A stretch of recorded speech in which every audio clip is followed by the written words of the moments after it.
जय हिंद दोस्तों, बहुत बहुत स्वागत है हमारी इस इन्फॉर्मेटिव वीडियो के अंदर। दोस्तों, आपने सुना होगा पैसे को पैसा खींचता है। जब भी आपने कहीं पे पैसा इन्वेस्ट करना होता है, आप बिजनेस करना चाहते हैं तो आपको लोन की जरूरत पड़ती है। और स्पेशली जब अगर आप एक फार्मिंग इंडस्ट्री से बिलोंग करते हैं, आपको किसी भी रिलेटेड अगर आपको फार्मिंग से रिलेटेड कहीं पर भी पैसा लगाना होता है, फॉर एग्जाम्पल अगर आपको हार्वेस्टिंग करनी है और उसके लिए आपकी जो कंबाइन होती है, जो हार्वेस्टर होता है, उसमें 30-40 लाख रुपए तक का खर्चा आ जाता है और उसको आपको लोन पर ही लेना होता है। तो लोन तो आपको नॉर्मली मिल जाता है, लेकिन अगर आपको हम बताएं कि आपको 3% इंटरेस्ट है जो कम देना पड़ेगा लोन पर, तो बहुत ही अच्छी बात हो जाएगी। एग्रीकल्चर के अंदर AIF यानी कि एग्री इंफ्रा फाइनेंसिंग फैसिलिटी एक सुविधा है जो भारत सरकार के द्वारा काफी सारे लोगों को प्रदान की जाती है, जिसके अंदर अगर आप 2 करोड़ रुपए तक का भी लोन लेते हैं तो दोस्तों आपको 3% ब्याज की सब्सिडी मिलने वाली है। तो AIF क्या है, कैसे ये काम करता है, कैसे आप खुद अपने आप इसके अंदर अप्लाई कर सकते हैं, लेकिन अप्लाई करने से पहले एक बार आपको जिस बैंक के अंदर अप्लाई कर रहे हैं उससे कंफर्म कर लेना है, ताकि उनको सेटिस्फाई करना बहुत जरूरी है। तो ताकि वो सेटिस्फाई होंगे तभी आपका लोन अप्रूव हो पाएगा। लेकिन फिर भी आपको 3% की सब्सिडी यहां पे मिल जाने वाली है। तो कैसे मिलेगी, कैसे आपको अप्लाई करना है, live step by step practically हम जान लेते हैं। तो दोस्तों, आप भी अगर AIF की फैसिलिटी का फायदा उठाना चाहते हैं सब्सिडी का, तो किसी भी ब्राउजर में आने के बाद आपको सिंपली AIF लिख देना है, जहां पे national agriculture infra financing facility नाम से पोर्टल आएगा आपका, जिसके ऊपर आपको क्लिक कर देना है। तो हमारे यशस्वी प्रधानमंत्री जी यहां पे आ जाएंगे। अब आपको काफी सारे ऑप्शन दोस्तों दिखाई दे रहे हैं। बेनिफिशियरी के ऊपर ये आप देख सकते हैं, यहां पे आपको आ जाना है। इसके बाद में रजिस्ट्रेशन के ऊपर क्लिक कर देना है। अब आपके आधार कार्ड में क्या नाम है, वैसे तो आधार कार्ड और पैन कार्ड में सेम होता है। अब आपका यहाँ पे मोबाइल नंबर देना है और आपको अपना यहाँ पे आधार OTP आएगा, आपको जो आधार नंबर आपको यहाँ पे डाल देना है। नाम, मोबाइल और आधार डालने के बाद में आपको सेंड OTP पर क्लिक कर देना है। तो अब यहाँ पे दोस्तों एक OTP आपके मोबाइल नंबर पर चला जाएगा, वो OTP आपको यहाँ पे डाल देना है। तो OTP डालने के बाद में दोस्तों आपको वेरीफाई के ऊपर क्लिक कर देना है। तो आपका OTP वेरीफाई हो चुका है।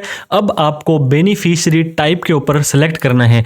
बेनिफिशियरी के अंदर दोस्तों यहाँ पे काफी सारे ऑप्शन आ रहे हैं, आप देख सकते हैं। एग्री प्रोड्यूस मार्केट कमेटी हो, अगर आप एग्री एंटरप्रेन्योर हो, अगर आप एक फार्मर हो तो फार्मर पर आ जाएगा। इसके अलावा कोई और भी आपकी अगर लगता है कि आपको इस कैटेगरी में आप आते हो तो आप वहां पे सेलेक्ट कर लें। हमने सिंपली फार्मर पर क्लिक कर लिया है। अब नेम ऑफ द कंपनी, दोस्तों अगर आपकी कंपनी का कोई नाम, फर्म का नाम नहीं बना हुआ है तो आप सिंपली अपना नाम भी यहाँ पे डाल सकते हैं। अगर आपकी प्राइवेट लिमिटेड कंपनी है तो CIN या UIN नंबर डालना होता है। आपका नाम, आपके मोबाइल नंबर ऑटोमेटिक आ चुकी है। अब दोस्तों कैटेगरी की बात करते हैं। यहाँ पे SC ST और अदर्स, इनको कुछ थोड़ा सा बेनिफिट एक्स्ट्रा मिलता है। तो अगर आप इन दोनों में नहीं आते हो तो आप सिंपली अदर्स पे सेलेक्ट कर सकते हो। अब जेंडर पर आना है, जेंडर मेल, फीमेल या अदर्स, तो आपको अपना जेंडर सेलेक्ट कर लेना है। अब आपको अपनी ईमेल ID यहाँ पे डाल देनी है। अब आपको इस बॉक्स के अंदर अपना एड्रेस लिख देना है जो आपकी ID के ऊपर है। इसके बाद में आपको अपना सेलेक्ट कर लेना है स्टेट। इसके बाद में दोस्तों आपको अपना सेलेक्ट करना है डिस्ट्रिक्ट सेलेक्ट करने के बाद में दोस्तों आपको अपना विलेज सेलेक्ट करना है, जो भी इस लिस्ट के अंदर आपका विलेज आ रहा होगा। सारा का सारा एड्रेस डालने के बाद में आपको अब लास्ट के अंदर सबमिट बटन के ऊपर क्लिक कर देना है। थोड़ा सा ये लोड ले सकता है, गवर्नमेंट का पोर्टल है। अब आपका दोस्तों रजिस्ट्रेशन सक्सेसफुल हो जाने वाला है। तो दोस्तों आप ये देख सकते हैं रजिस्ट्रेशन सक्सेसफुल हो चुका है। Congratulation, your beneficiary account has been successfully created. और बेनिफिशियरी नंबर जो आपको दिया गया है, ये नंबर आपको नोट कर लेना है। ये जो बेनिफिशियरी रजिस्ट्रेशन नंबर है दोस्तों, ये आपका यूजर नेम की तरह काम करेगा और जो पासवर्ड है वो आपको अपने मोबाइल नंबर पर एक टेक्स्ट मैसेज के तौर पर आएगा। तो आप इसका स्क्रीनशॉट या फोटो लेकर के रख लें, ताकि इन फ्यूचर में बार बार आपको कई बार लॉगिन करना पड़ता है तो आपको ये काम आ जाएगा। अब दोस्तों आपको इस नंबर को आप कॉपी भी कर सकते हैं, लॉगिन नाउ के ऊपर क्लिक कर देना है। तो बेनिफिशियरी नंबर ऑटोमेटिक भी आपका यहाँ पे आ चुका है और आपको एक अजीब सा पासवर्ड यहाँ पे दिखाई देगा। उस पासवर्ड को आपको डालना है। इसके बाद में आपको ये कैप्चा कोड डाल के लॉगिन बटन पर क्लिक कर देना है। तो जैसे ही लॉगिन बटन पर हम क्लिक करेंगे, आपका डैशबोर्ड खुल चुका है, आप पोर्टल पर लॉगिन हो चुके हैं। तो दोस्तों हमको इस तरह का पोर्टल लॉगिन करने के बाद में दिखाई देगा।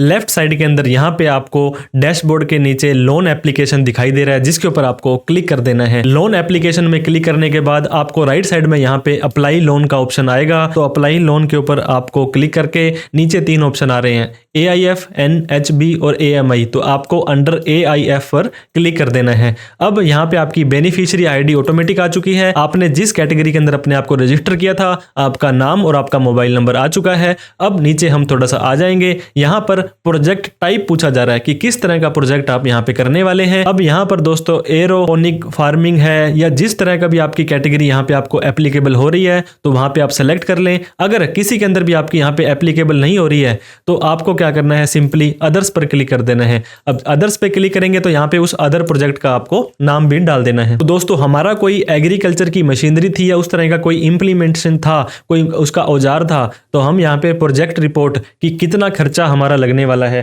तो हमारा जो खर्चा लगेगा दोस्तों वो लगने वाला है 26 लाख रुपए। 26 लाख के अंदर कितने रुपए का लोन आप लेने वाले हैं तो ये डिपेंड करता है कि कितनी मार्जिन मनी आपको अपनी देनी है, बैंक कितना देगा। हमारे केस में बैंक वाले ने 90% तक का लोन देने के लिए बोला है, तो हम यहाँ पे जो लोन की अमाउंट है वो 23 लाख रुपए ले लेंगे और इसके बाद 26, ये देखिए दोस्तों 26 लाख रुपए का हमारा टोटल खर्चा था। 23 लाख रुपए का लोन लेकर के हमने 3 लाख रुपए खुद का कंट्रीब्यूशन हमारी जेब से पैसा दिया है। अब डिस्क्रिप्शन आपसे यहाँ पे पूछा जाएगा कि डिस्क्रिप्शन का मतलब क्या काम आपने करना है। यहाँ पे project name, firm name, Loni name, जिस व्यक्ति के नाम से ये लोन लिया जा रहा है अगर उसका नाम लिख दीजिए। अगर उसने कोई फर्म वगैरह बना रखी है एमएसएमई में तो आप उसका नाम यहाँ पे लिख सकते हैं। दोस्तों यहाँ पे डिस्क्रिप्शन के अंदर हमने उसके प्रोजेक्ट का नाम लिख दिया है। यहाँ पे जिस व्यक्ति ने लोन लेना है वो लिख दिया है।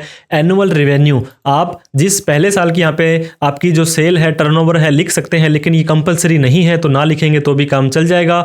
लैंड स्टेटस, लैंड आपकी जमीन खुद की है या आपने लीज पे ली है, इसको भी डालने की जरूरत नहीं है। अब इस वीडियो का सबसे important part, upload DPR under AIF. दोस्तों डीपीआर होता है डिटेल प्रोजेक्ट रिपोर्ट। तो जो कुछ इस तरह की प्रोजेक्ट आपकी बनती है जहां आपका नाम किस तरह की है, किसने बनाई है, यहाँ पे आप देख सकते हैं फिक्स असेट हमारा 26 लाख का था और 3 लाख रुपए हमने खुद के लगाए, 23 लाख रुपए हमने लोन लेना है। हमारी ये 5 सालों की आगे की बैलेंस शीट बन जाएगी। आगे के 5 सालों की ये देखिए दोस्तों प्रॉफिट एंड लॉस काउंट, आपकी बैलेंस शीट, फिर हमारा DSCR रेशियो बनता है, उसके बाद में हमारा फंड फ्लो बनता है, फिर हमारा डेप्रिसिएशन का चार्ट बनेगा, फिर लोन रीपेमेंट, फिर जो कोटेशन, उस जिस मशीनरी को हमने जिस व्यक्ति से लेना है वो पहले कोटेशन देता है, लमसम आइडिया देता है, वो हमें देनी है, फिर हमें KYC लगा देनी है। मतलब जितने अधिक डॉक्यूमेंट आपके होंगे उतना ही आपका सक्सेस का रेट बढ़ जाता है। तो चूज फाइल पर हम जाएंगे और जहां पर भी हमारी वो फाइल पड़ी है उसको हम सेलेक्ट कर लेंगे। तो ये वाली हमारी अपलोड डीपीआर के अंदर यहाँ पे फाइनल की रिपोर्ट जो कि दोस्तों 25 MB या उससे कम की होनी चाहिए वो हमने यहाँ पे अपलोड कर देनी है। तो ये देख सकते हैं फाइनल रिपोर्ट, ये जो हमारी जो है दोस्तों 25 MB से कम की PDF होनी चाहिए वो हमने अपलोड कर दी है।